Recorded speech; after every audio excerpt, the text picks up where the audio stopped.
그 사람이 요즘 뭔가 달라졌어요. 퇴근 시간이 들쑥날쑥하고 휴대폰은 손에서 놓질 않죠.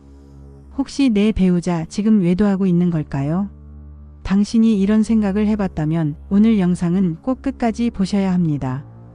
배우자의 외도는 갑작스러운 배신으로 찾아오는 게 아닙니다. 분명 신호는 있습니다.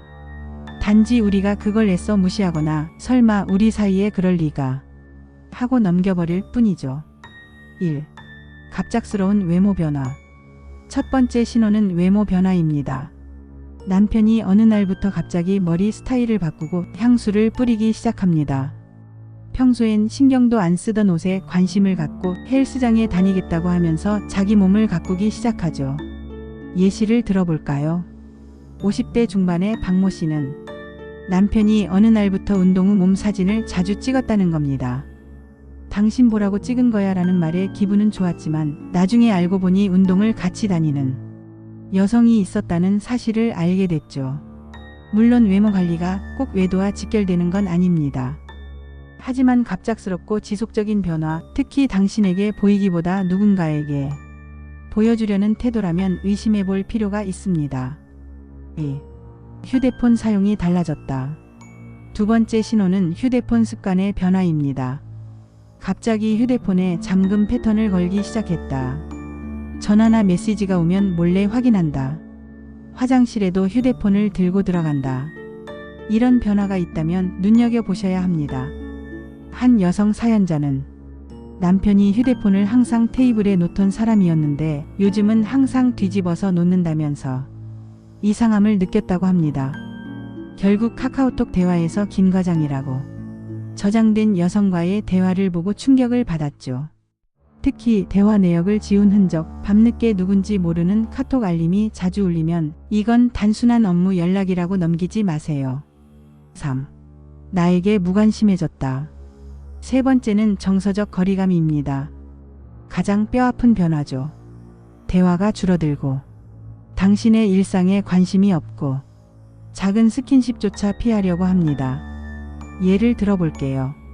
이모 씨는 남편에게 오늘 회사에서 힘든 일이 있었어라고 말했지만 남편은 고개도 들지 않고 그래? 어쩌겠어. 한마디만 하고 TV를 계속 봤다고 합니다. 예전 같으면 어깨라도 감싸주며 얘기를 들어줬던 사람이었는데 말이죠. 이런 무관심은 단순한 권태감일 수도 있지만 이미 감정이 다른 사람에게 옮겨간 것일 가능성도 큽니다. 특히 스킨십을 회피하거나 이유 없는 거부가 반복된다면 그건 신호입니다. 4. 일정이 불규칙해졌다. 네 번째 신호는 일정 변화입니다. 야근이 늘었다. 출장이 많아졌다. 주말에도 혼자만의 시간이 필요하다며 집을 비운다. 이런 일정은 종종 외도의 시간을 확보하기 위한 핑계로 사용되곤 합니다. 중년 남성 김모 씨는 아내가 요즘 마라톤 동호회에 빠져 있다고 말했는데 이상하게 모임이 밤늦게까지 이어졌고 심지어 휴대폰을 꺼놓는 날도 있었어요 라며 결국 배우자의 외도 사실을 확인했다고 말합니다. 단 한 번의 야근, 한 번의 약속은 문제가 아닙니다. 반복되는 패턴과 설명이 엉성한 일정은 체크가 필요합니다. 죄책감에 과하게 친절해졌다. 마지막 다섯 번째는 의외일 수 있습니다. 바로 과한 친절입니다. 갑자기 선물을 사온다.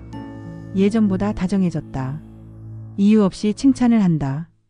이게 왜 외도 신호일까요? 한 상담가는 이렇게 말합니다.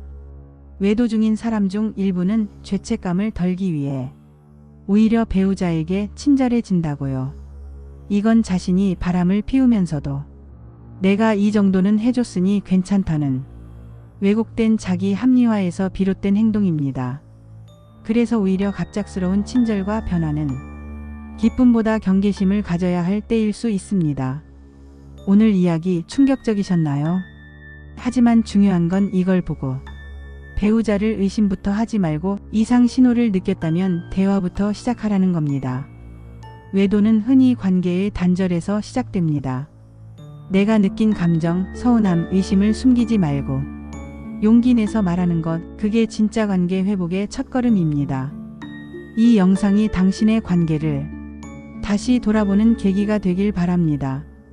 다음 시간에는 배우자가 외도를 할 경우 슬기롭게 대처하는 법에 대해 알아보도록 하겠습니다. 오늘도 시청해 주셔서 감사합니다.